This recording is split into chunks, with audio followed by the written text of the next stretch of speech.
ami internet Sénégal 7 dal leen ak jàmm ñu am mbégte di ko fii ci université Cheikh Anta Diop di taseeg l'éminent professeur Mamadou Sy Albert doyen ñu ngi lay nuyu. maa ngi lay fay Abdou Khadir maa ngi lay sant bu baax a baax. ñu ñëwoon tey waxtaan ak yow ci actualité politique alors gis nañ benn coow lu am polémique bu am ces derniers temps mu di le député Aliou Dembouré Sow moom mu yëkkati ay propos ethnicistes pour défendre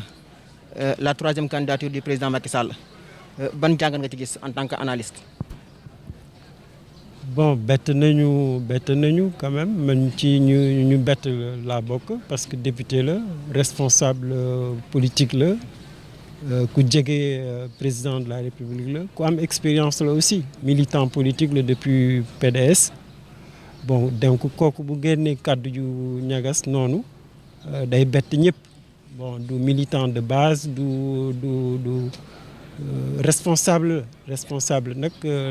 dafay mot wala bañ a mot mais li mu wax dafa motul dafa jéggi yoon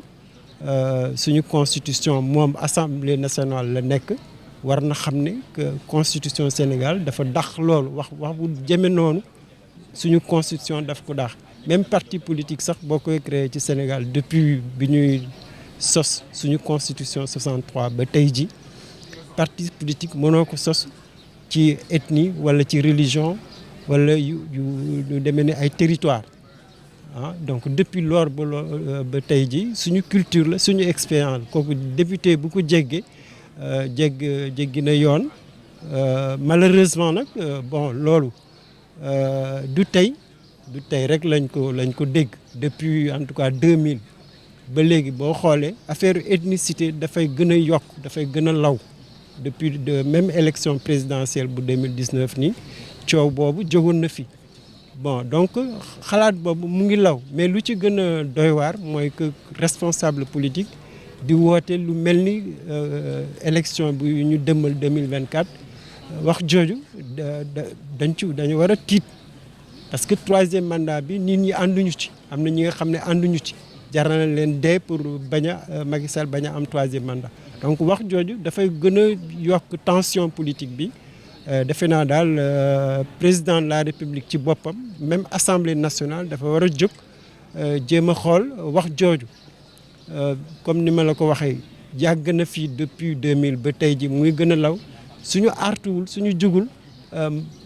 mën nañu bett. parce que ci élection la ñu jëm gis nañu lu xewoon 2012 2012 amul woon peut-être provocation ethnique mais 2024 mën na am provocation ethnique donc léegi la ñu war a jóg jéem a artu nit ñi jéem a aussi won ban yoon la ñu war a jaar pour bañ a dal ci affaire ethnicité ci Sénégal. alors ci loolu sax la ñuy desandi gannaaw bi nga xamee ni kii di Moustapha Cissé Lo ak Moustapha Diakhaté wax nañ ci troisième mandat bi Moustapha Cissé Lo moom dafa jëloon ay kàddu jëmale ko ci ab nattangoom boo xam ne ñoo bokk parti ñu yëkkati ay daan teg ko ci kawam lu ci mel ni dàq ko ci parti APR tey jii Aliou Dembouré Sow ginnaaw ñu ngi ciy wax sax waaye jëlagun benn sanction boo xam ne lan nañ ko ci ndoddam loolu ban gis-gis nga ci am. waaw loolu mooy wone que président de la République wala APR wala Benno ñu ngi nelaw parce que lu taxoon ñoom ñu jóg dax Moustapha Cissé Lo ci APR dax ko ci bureau assemblée nationale kaddu googu kaddu bu ñagas la ñëpp dañ ko dénoncé woon parce que saaga la kilifa warul saaga ci espace public mais saaga boo xoolee saaga ak woote ethnicité moo gën a grave. mais day favoriser la violence. mais bien sûr day favoriser violence mais day tas suñu constitution. c'est-à-dire suñu constitution moo dàq loolu suñu constitution dàqul saaga dàqul mer mais pourtant terewul APR dafa taxaw Benno dafa taxaw assemblée dafa taxaw xeex dénoncer Moustapha Cissé Lo mais kii APR def na démarcation mais loolu doyul dañu waroon woo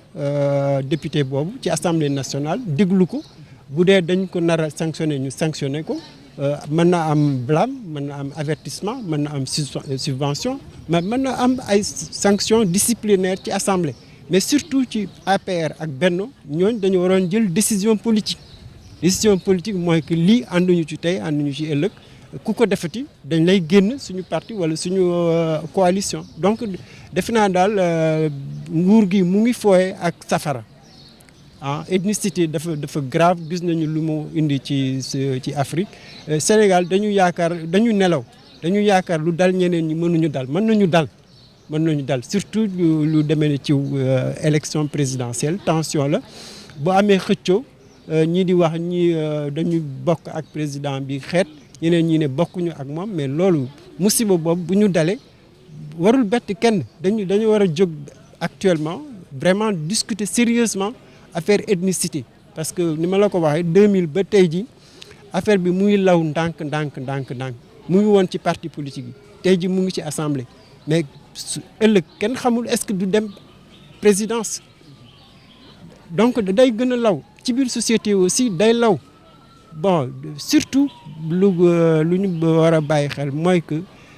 sénégalais amuñu culture politique amuñu culture boobu et suñu moytul culture politique bi plus muy gën a wàññeeku plus muy daanu mais plus ñuy am risque d'instabilité chaque fois nga gis crise mu jóge ci ethnicité mu am xiiro ak ŋaayoo ak rayante mooy manque de culture bi et loolu bon boo xoolee Sénégal bu baax a baax en tout cas suñu culture boo defee comparaison ñi nga xam ne ñoo sosoon état bi ñoom Senghor ak ñoom seen culture bu ñu amoon ci état bi culture boobu amatul fii da mu ngi gën a wàcc mu ngi gën a ñu ngi koy gën a suufal suñu moytul nag bon lu dal ñeneen ñi lu moo ñu nar a dal. Est-ce que jàppoon ni pour régler ce problème définitivement waruñu démettre de ses fonctions ki nga xam ne moo di député bi. mais waxuma démettre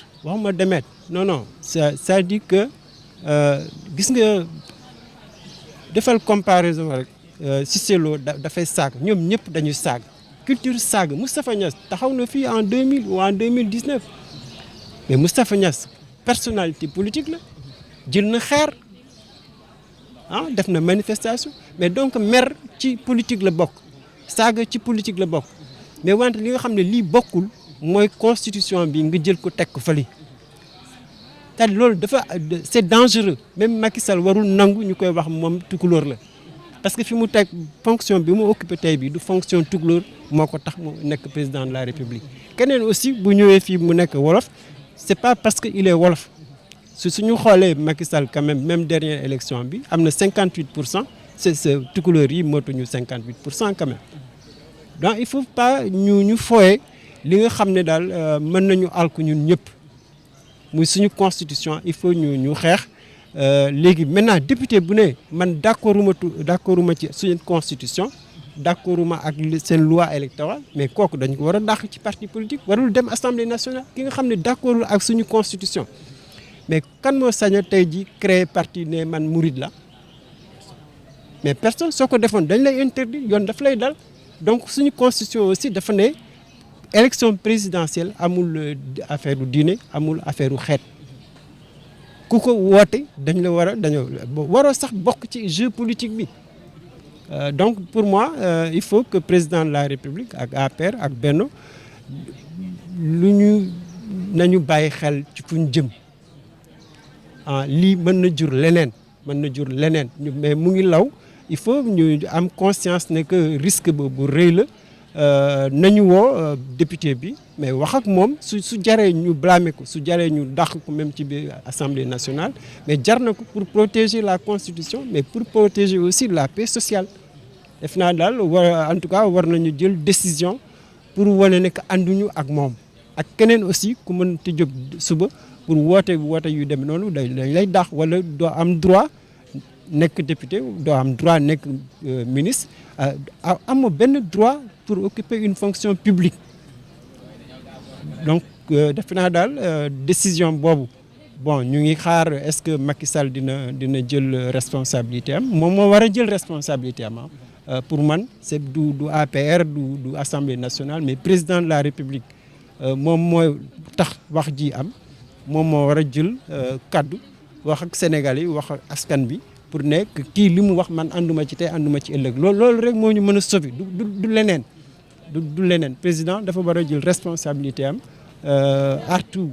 ñi nga xam ne ñu ngi ànd ak moom bu dee débat politique la ñu bëgg nañu def débat politique mais débat ethnique moom suñ ci duggee rek duñ ci gaaw a génn daal. coow li lépp li ko waral moo di une troisième candidature maanaam troisième mandat bu Macky Sall tey jii ndax loolu du constituer une menace pour la quiétude des Sénégalais. mais menace la menace surtout ci président bi la njëkkee parce que ñu ngi koy élire joxaat ñi deuxième mandat 2019 amagul 2 ans tey jii 3 ans yi moo ko dese mais 3 ans yi